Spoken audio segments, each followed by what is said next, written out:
கோவில்லையும் சரி, வீட்லேயும் சரி, யாகம் எதற்காக செய்கிறாங்க? யாகம் செய்வதனால் என்ன பலன் அப்படின்னு பார்த்தோன்னா, யாகம் செய்யும் பொழுது வீட்டில் இருக்கிற துர்சக்திகளும் திருஷ்டிகளும் கழிந்து போகும்.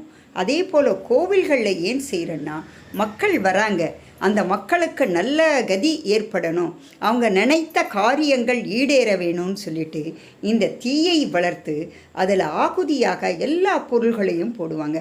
இதை பாருங்கள், பட்டு வஸ்திரம் போடுறாங்க, தேங்காங்க போடுறாங்க, பாதம் பருப்பு, முந்திரி பருப்பு எல்லாத்தையுமே அதில் போடுறாங்க.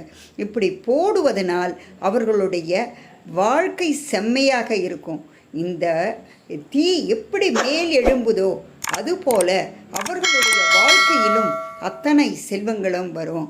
அவர்களுடைய துயரங்கள் எல்லாமே களைஞ்சி போகும் என்பதற்காக தான் இந்த யாகத்தை வளர்க்கிறார்கள்.